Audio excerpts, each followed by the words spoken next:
Welcome to Sir Win's Accounting Lectures. Today, magkakaroon tayo ng pen and paper video problem solving patungkol sa Lecture 03, Proof of Cash. Actually, nasa description ng video lecture na ito yung mismong problem under discussion. Kung gusto mong sagutan ng solo at balikan ang lecture na ito kapag tapos ka na, mas mabuti. Kasi, ang accounting ay natututunan not by mere listening but you doing the problem solving. Pero kung may sagot ka na nga, simulan na natin. So again, Lecture 03. Proof of cash. And here is our problem. Lake Company provided the following information. Ayan. At nandito na nga yung mga information na gagamitin sa proof of cash. And here is the requirement. Prepare a proof of cash for the month of March following the adjusted balance method. Ayan. Bago natin sagutan, tanong muna, kapag ba nagbabank recon kayo or proof of cash, alin ang mas inuunan yung gawin? Si book ba or si bank? Okay? Ang sagot ay, sana ang mas unahin ninyo yung sa tingin ninyo na mas simpleng gawin. Yung tingin nyo na mas konti yung error o yung information for bank recon. Bakit? Hindi ba binabalanse siya? Para at least pag ginawa mo yung mas madali, mas confident ka na yun yung adjusted balance. Para pag ginagawa mo na yung mas komplikado, let's say yung kay bank, at nahihirapan ka or nalilito ka, at least meron kang guide kung alin yung sa tingin mo na mas tama dahil mas inuna mo yung mas madali. Okay? Ganun, the other way around is true. Kung sakali naman na sa tingin mong mas madali yung kay bank, yun yung unahin mo. Then after, balikan mo na lang si book. Pero sa pagkakataong ito, hindi ganun ang gagawin natin. But rather, gagawin natin siya ng sabay. Okay? Ayan, o simulan na natin. So basically, ang proof of cash is a 4-column bank reconciliation. Nandito yung kay book at nandito na po yung ating mga headings. We have here the last month, which is the February 28, yung pagpasok ng pera, receipts, the disbursement, yung paglabas, and then yung March 31, the current month.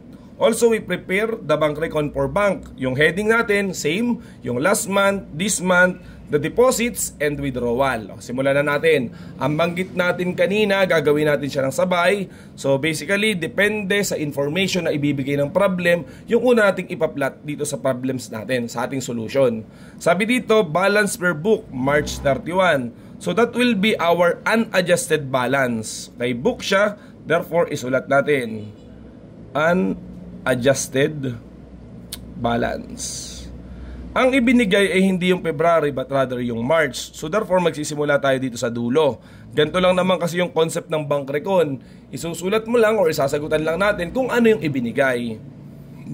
Then we have here receipts per book, 4,400,000. So i-plot lang ulit natin, 4,400,000. Then disbursement per book, 3.6 million. So given yung disbursement, 3.6 million.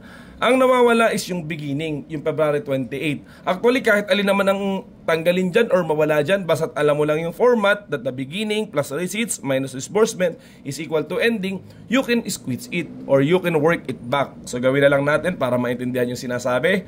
So we have here the ending balance, which is 2 million. And then we will add the disbursement kasi pabalik tayo. Di ba dinideduct siya? Pero dahil pabalik, therefore add. Receipts, we have to deduct the receipts of 4,400,000 to get the beginning balance of 1,200,000. So tapos na tayo dun sa kay book. Then punta naman tayo kay bank. Given ulit ay yung ending balance ni bank, March 31. So therefore, i-plot lang natin. Ang tawag din dyan, same with book, is unadjusted balance. Okay? So again, 1,860,000. And then we have here receipts, 5 million. So yun yung deposit. Yan.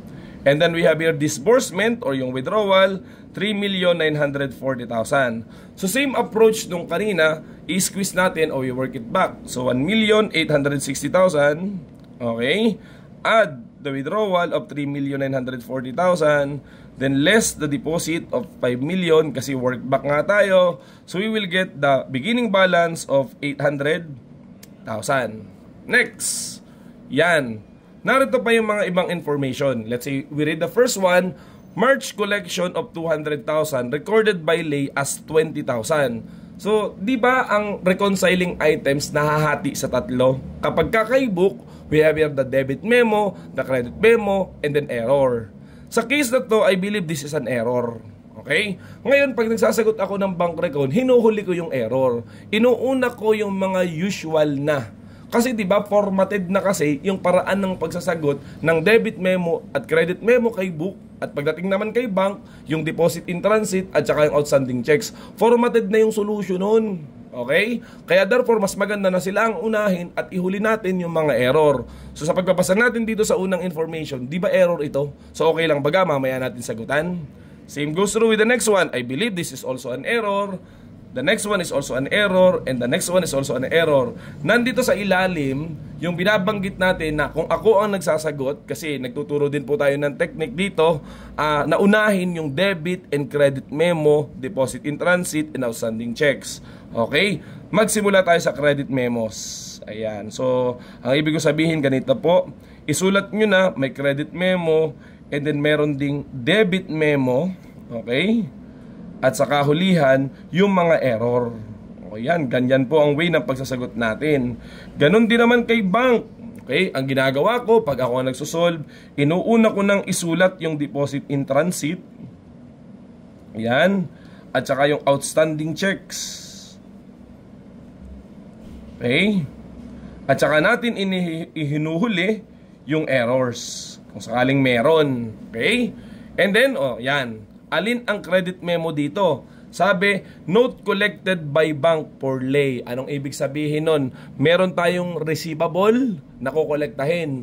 Sa halip na sila'y pumunta sa atin at dun magbayad, yung pera makuha natin, hindi ganun yung nangyari. But rather, dumiretso sila kay bangko. Therefore, alam na ni bank na may pera ka na kasi nagbayad dun yung, yung depositor, yung may utang sa'yo. Okay, so may pera ka na dun. Pero kailan mo malalaman yun? The following month pa. Pag nagbigay siya ng bank statement. Okay? So therefore, credit memo talaga siya. So we have here the February. Ayan. And then we have here the March. February is the last month. March is the current month. So anong sabi? Merong 200,000 for the note. Okay? That will increase your cash. So basic lang yan. Kung February nangyari, February ang increase ng cash kasi collection ng pera yan eh. Kung March nangyari, March yung increase ng cash. Sa proof of cash, ang totoong cash dyan is yung dalawang nasa tabi na column. Okay? So ito yung sa February, ito naman yung sa March. So ang ginagawa ko pag ako nagsasagot, inuuna ko munang isulat yung effect ng credit memos. Tsaka ako nag-iisip nung nandun sa gitna. Kasi itong nasa gitna, ito yung medyo hindi masyadong maunawaan kaagad ng mga estudyante. Ano ba talaga itong receipts and disbursement? Ito kasi behavior lang siya. When we say receipts, yung mga pumasok na pera nung buwan na yun. But not necessarily, yun yung balance ng cash mo. Ang balance ng cash mo, yung ending, okay? Or yung beginning, depende sa point of view. Itong receipts, yun yung incoming, yung mga pumasok. Yun namang disbursement, yung mga lumabas. So hinuhuli ko siya. At sa bank recon, okay, pag sinolve mo yan per row, per line, dapat lalabas balance pa rin or zero. Ang ibig ko sabihin, halimbawa, dito sa February, nag-add ka ng 200,000, add receipts minus disbursement, dapat babalance dun sa dulo. Ay sa case na to, iisa pa ang may sagot. Therefore, mag-iisip pa tayo ng isang lalamnan dito sa tatlong to. Usually kapag ka-credit memo, ang nakakalaman dyan is itong receipts. Okay? Kasi di ba pera yan napapasok. O di malamang receipts yan. Okay? Anong gagawin natin dun sa sa February? Anong gagawin natin? Sa point of view ng receipts, hindi mo siya idadagdag. But rather, siya ay ima-minus mo. Bakit? Ang dahilan na nga, kasi nga may perang pumasok. Kailan? Nung February. Sabi ni bank, February siya pumasok. Kailan mo nalaman? Book. Nalaman mo siya March pa. Kasi nga, di ba, March pa dadating yung bank statement para sa February. So, kailan mapapasama sa receipts mo? Malamang March, kasi dun mo nalaman. Therefore, napasama siya dun sa 4.4. Yung February na collection, napasama sa March na collection. Mali yun. Dapat mong tanggalin. Kasi ang gusto mo ngang malaman sa receipts at saka disbursement, pang March lang, ay may pang February na napasama. So, you deduct. Ganon din naman dito sa credit memo ng March. Kailan ba siya dumating? Di ba? Kailan siya na-record ni bank? Nung March. Kasi March naman talaga na-kolekta. Pero sa point of view ni book, kailan niya i-record yun? Malamang the following month pa. Kasi nga, dun pa lang dadating yung bank statement. Pero the fact na gumagawa ka ng bank recon, pwede mo siyang habulin, magagawa mo ng tama. So nirecord ni bank ng March, kasi pang March talaga yun, ikaw hindi mo pa nare-record kasi next month pa dadating, therefore wala siya sa receipts ng March. Anong gagawin natin? We have to add the 300,000. So napansin po baga na kapag credit memo, simple lang yung approach, focus ka lang sa receipts. Yung last month minus yung current month, add. Okay? Gawin naman natin yung debit memo, which is yung NSF check. Ano ang NSF check? Mga cheque na akala mo ay pera na, pero tumalbog sila kasi nga no sufficient fund. Therefore, masasabi natin yung akala mong pera hindi pala talaga totoo. So ano ang effect nun? Babawasan mo yung cash mo. So we have here the NSF check for February and NSF check for March. Ang effect niyan, bawas sa pera. So therefore, minus yung 100,000 sa February at minus yung 50,000 sa March. Sana po nauunawaan yung ginagawa natin. Inaalam natin yung pinakang effect dun sa cash. Tsaka tayo magpo-focus dun sa nasa gitna. In this case, disbursement naman. Okay? Dun sa February, ang gagawin natin sa disbursement, dahil yan ay last month, ma-minusan natin. At para naman dun sa current month, ang gagawin natin, dadagdagan natin. Ano yung idea? Okay? Sino talaga ang nag-record ng NSF check? Sino ang nakaalam na walang pondo yung cheque? Malamang yung bangko. Sila kasi ang nagre-recognize nun, di ba? So nung nalaman ni bangko na walang pondo yung cheque nung February, nalaman mo rin ba nung February? Di ba hindi? Malalaman mo pa siya nung March. That's why nung March napasama doon sa disbursement yung 100,000. Eh di ba ang sabi natin kanina, ang receipts at disbursement ay para sa March lang. Okay, eh ito ay pang February. Napasama. Anong gagawin? Tatanggalin. Ay ito namang NSF check ng March.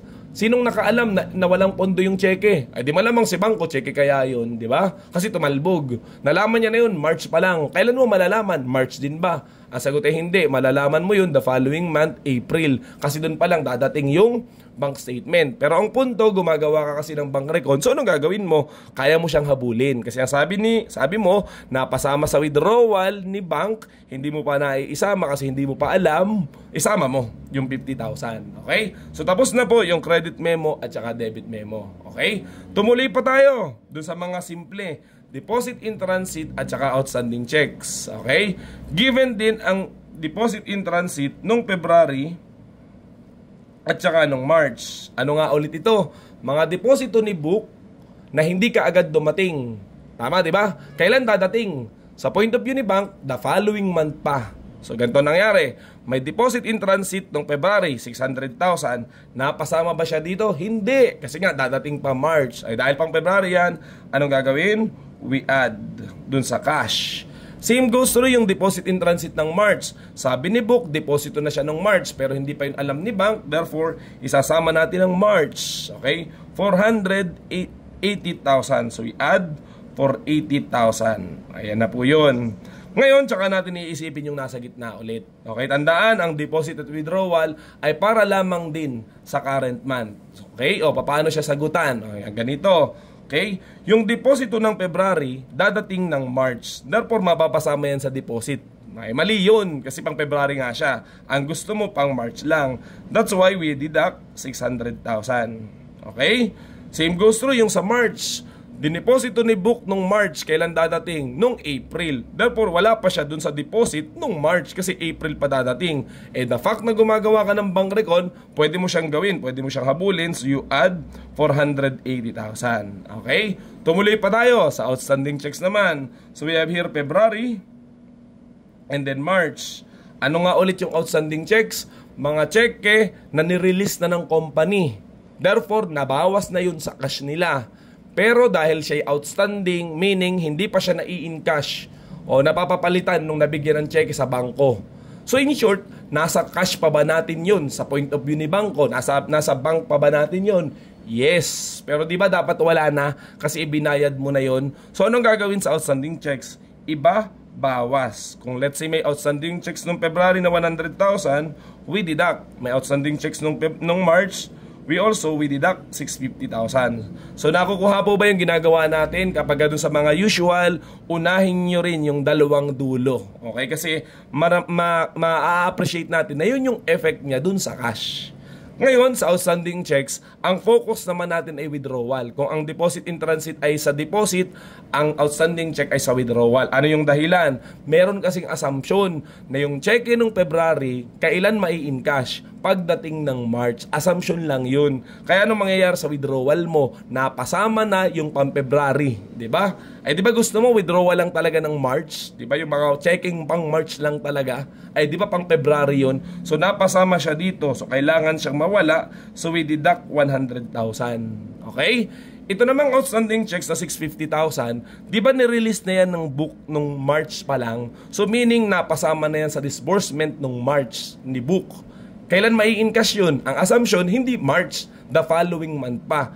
In short, wala siya sa withdrawal ni bank. So anong gagawin mo? Dahil gumagawa ka ng bank recon, pwede mong ihabol. Oy, meron pa palang cheque na 650,000. Kabawasan na rin yan sa pera, sa withdrawal, kailangan na siyang maisama. Okay, kaya therefore we add 650,000. Okay? O, naiplat na po natin sila. Ngayon, lagyan natin ng summarize. Summary, itong apat na ginawa natin. Okay? Yung binabanggit natin kanina, may way ka para ma-double check kung tama pa yung gawa mo. Di ba? You try to solve per row. Pagka ang naging sagot ay balance, therefore tama ka. Let's say sa case na to, 200,000 plus negative 200,000, the answer is 0. Di ba 0 naman talaga yung ending? Same goes through with this one. 0 plus 300,000 is equal to 300,000. Balance ka pa rin. Dito naman sa debit memo, negative 100 plus 0 minus negative 100. Di ba ang magiging sagot 0? Kasi negative plus minus negative, di ba yung negative magiging positive. So therefore 0 yung magiging sagot. Sa March naman, 0 plus 0 minus 50,000 is equal to 50,000. Sana po na-appreciate yung simpleng technique natin na dapat per row, per line, balance ka or nagsisiro siya. Hindi ko na uulitin dito sa deposit in transit tsaka outstanding checks because I believe same lang din naman yung paraan ng pagsusolve na yon. Okay, ang pansinin lang natin dito, may isa pa kasing technique dyan. Ano nga ulit yun? Okay, may behavior ang proof of cash. Kapag ka magkatabi, magkaiba ng sign. Kapag ka magkalayo, magkatulad ng sign. So kahit saan mo tingnan yan, dun sa atin pong apat na sinolve, lahat yan, ganun yung behavior. Okay? So again, paano magsagot ng bank recon? Ako, ang tekniko, inuuna ko yung apat na yan kasi mahaba lang yung aking paliwanag. Pero kung alam mo na yung format, hindi po nababago, laging ganyan ang sagot sa mga yan. Okay? Pwede nyo nga memoryahin eh. Okay? Kasi ang focus lang talaga natin talaga yung error, yung pinakang iniisip. O, dito na tayo sa una. March collection of 200,000 recorded by lay as 20,000. Tanong, okay? Sinong may error? Yun ang unang iisipin eh. Si book ba or si bank? Sa case na to si lay. So therefore, ang may error ay si book. So isulat natin, okay? Explain na din natin kung ano yung error. Collection, okay, of 200,000 recorded as 20,000. O, magkano talaga yung collection mo? Hindi ba dapat 200? Magkano lang ang na-record mo? 20. So, anong ibig sabihin nun? Kulang ang collection mo. Gamitan natin ng calculator.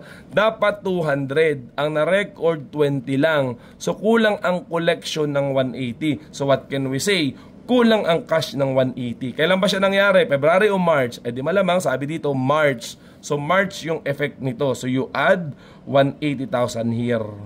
Ngayon, hindi pwede. Dapat may partner. So, sinong kapartner niyan? Malamang receipts. Bakit receipts? Collection kasi, di ba? Ang collection, receipt. So, nung nagkulang ang record mo sa receipts, kaya therefore, naging kulang yung ending balance mo. O, tapos na po yan. O, next. March check in payment of account payable for 600,000 was recorded by lay as 60,000. So, what can we say? O, may error na naman. March din yung error, di ba? Okay, ang sabi dito, checks in payment of 600,000 recorded as 60,000. So what can we say again? Okay, di ba nagbabawas ka ng pera 600,000?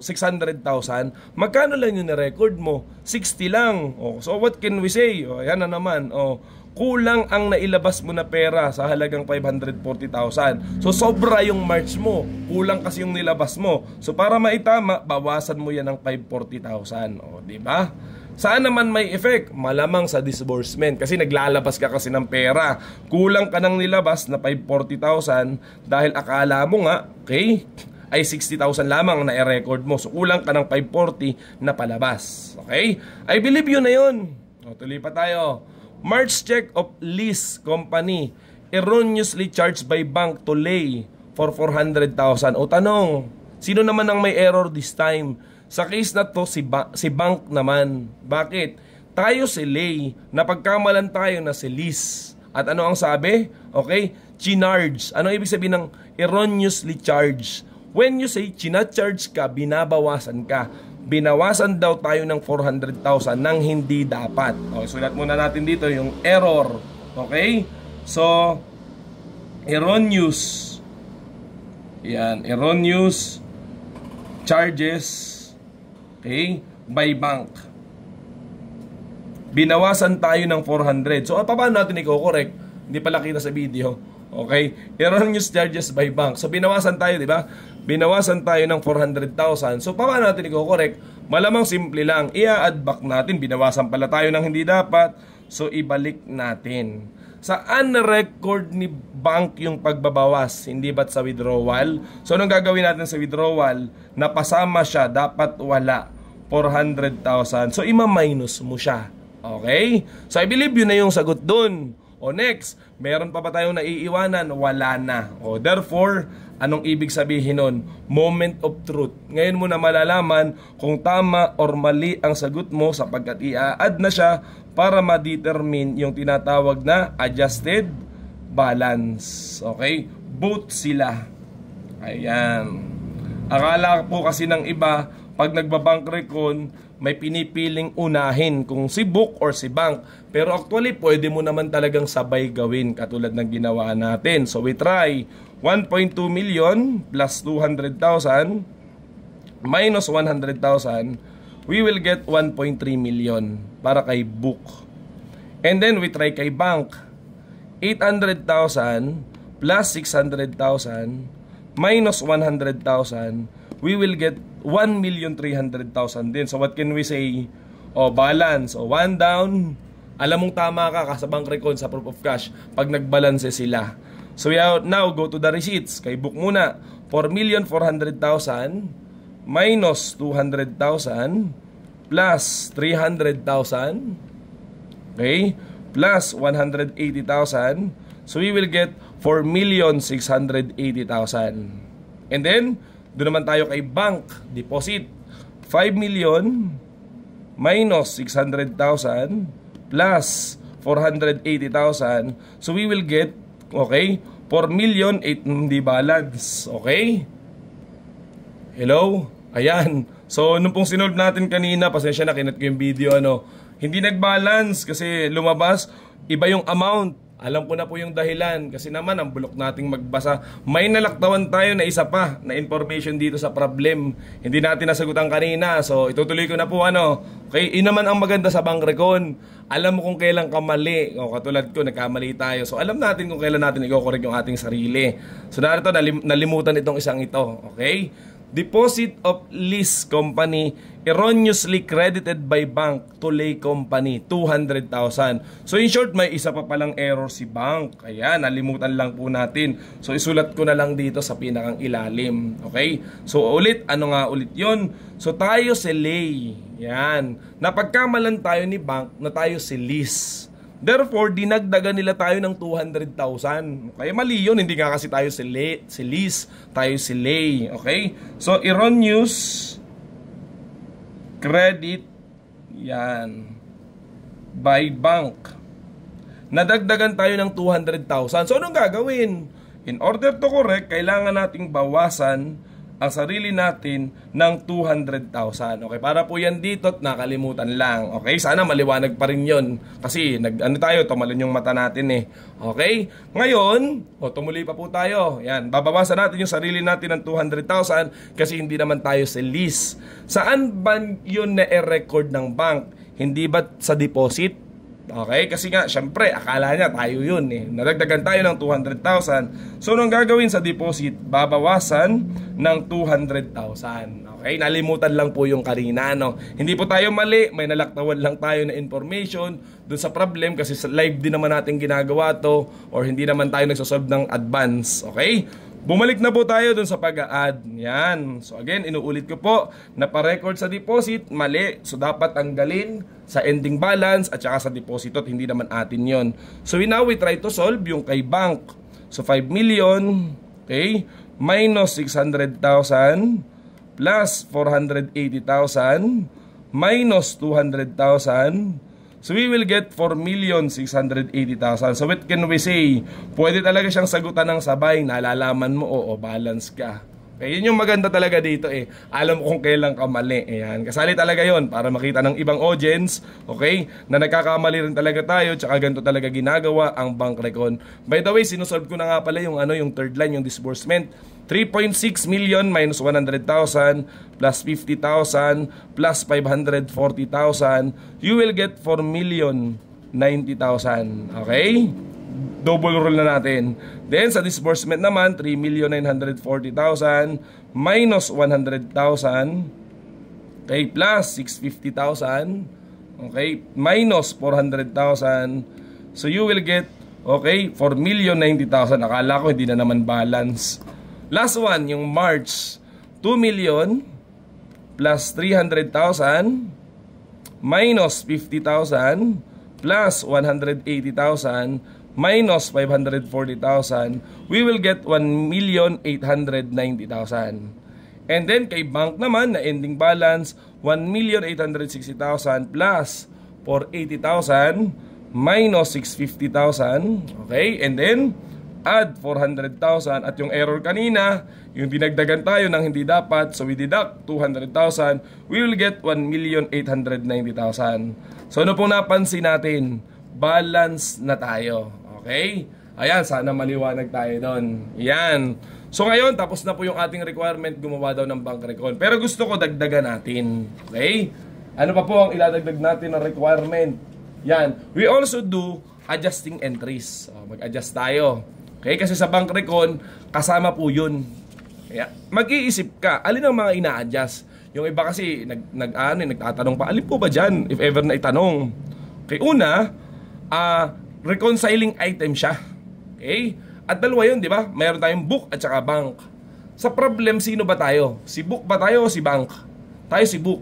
So therefore, wala tayong pakialam kay bank. Walang bank reconciling items na ina-adjust. Kasi hindi tayo si bank. So takluban na natin yan. So sino tayo? Si book. Okay? Ngayon dito, may dalawang date. The February and then the March. Alin ang ina-adjust? Yung kay February o yung kay March? Ang sagot, yung kay February lang. Yung kay March lang. Yung kay March lang, inuulit ko. Yung current month lang. Kasi syempre, tapos na kasi yung February. Lahat ng problema nung February, nasolusyonan mo na doon. Tsaka ang assumption na bank recon ka rin dati. Therefore, na-i-adjust mo na yung mga mali dati. Ang kino-correct mo na lang ay yung kay March. Okay tayo doon? Ito po bang receipt sa disbursement? May pakialam sa adjustment? Wala, kasi nga sila ay behavior ng cash. Ang totoong cash mo ay itong nasa dulo. So therefore, ito yung ina-adjust. May technique po dyan. Okay? Bilangin mo ilan ang naging entry mo or sagot mo dun sa column ng March 31, yung current month. Okay? At kung ilan yun, ganun karami yung adjusting entries. In our case, di ba, 4 yan. Therefore, may 4 ka na adjusting entry. Gawin natin, okay? O here are the adjustments. Adjusting entries. Doon tayo sa una. Naka-plus yung 300,000. Huwag ka munang mag-isip. So just debit cash in bank amounting to 300,000. Okay, kunwari yan yung debit. Ayan. And then mamaya mo partner ng credit. Pakita lang muna natin lahat. Ito naman kasunod, naka-deduct yung 50,000. So in this case, dahil cash talaga yan, so i-credit mo naman. So you credit cash in bank amounting to 50,000. So we assume that is the credit. Okay? Next. O ito na yung mga error. May naka-add na 180,000. So same yung gagawin mo dyan. You debit cash in bank 180,000.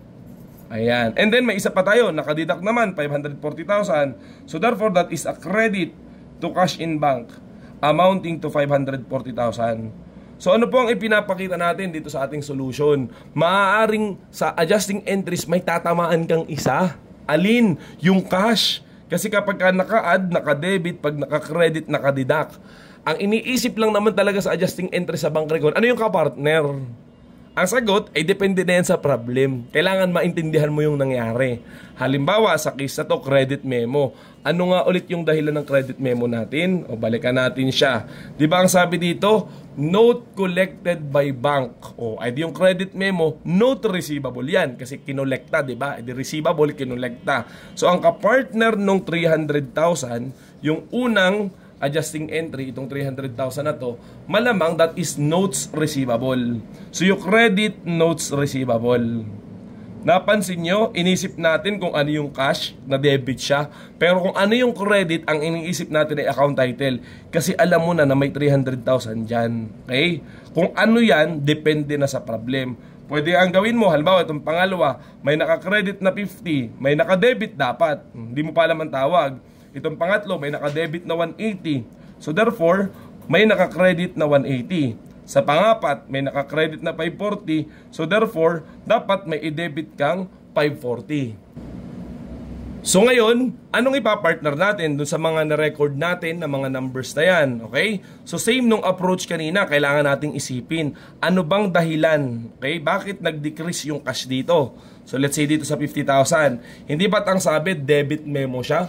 Ano ba yung dahilan ng debit memo? Di ba that is NSF check? Kanino ba nanggaling yung cheque? Di ba dun sa customer natin na tumalbog, na walang pondo? So hindi pa siya bayad. Di ba kasi yung cheque niya tumalbog. So therefore, ang i-debit natin dyan is accounts receivable. Inuulit po natin bakit ba tayo may NSF check? Kasi may cheque yung customer nagbayad o dinawalan tayo ng receivable, bayad na siya. Ay tumalbog, bayad na ba siya? Hindi pa, kaya ibabalik mo yung accounts receivable. O next one, yung 180,000 naman. Ano nga ulit ito? Yung collection mo na 200,000, na record mo lang ng 20. O di kulang ka ng collection na 180. Kanino ka ba usually nangongolekta? Hindi ba't sa mga customer mo? So, therefore, ang kapartner mo dyan na inisip natin is accounts receivable. So, nung napapansin po, wala pong technique, okay, sa kung anong ipapartner dito sa adjusting entry. Kailangan mong isipin ano ba yung nangyari. At sa panghuli, yung 540,000 naman, ano nga ulit yun? Payment mo na 600, na record mo lang na 60. Okay, at tanong, kanino ka ba usually nagbabayad? Hindi ba sa mga supplier mo? Therefore, accounts payable yan. Okay, di nawawala yung debit, so you debit accounts payable. By doing that, tapos na po ba ang ating adjusting entry? I believe yes. Okay? At yun na po ang lahat ng problem o ang mga solution natin dito sa bank reconciliation sa proof of cash. Alam kong komplikado, pumili po tayo ng medyo komplikadong problem, pero kung alam niyo yung formatting, kung saan ilalagay, okay, yung debit memo, credit memo, outstanding checks, deposit in transit, magiging mas madali sapagkat ang iisipin mo na lamang ay alin yung error. So sana meron tayong natutunan. So yun lamang at maraming salamat.